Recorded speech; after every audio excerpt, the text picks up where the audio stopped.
Hi there. In this video, we will show you how to fill a PDF form using the Aspose.PDF Editor. First, we upload the PDF document with form.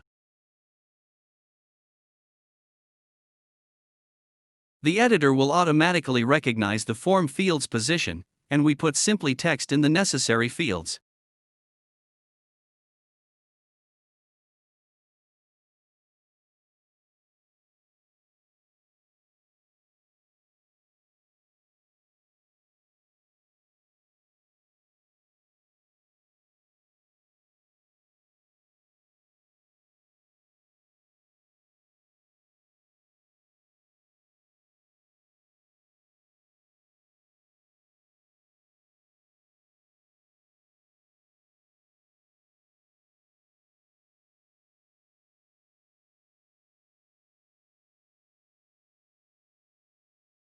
To save changes, we should press the Save button.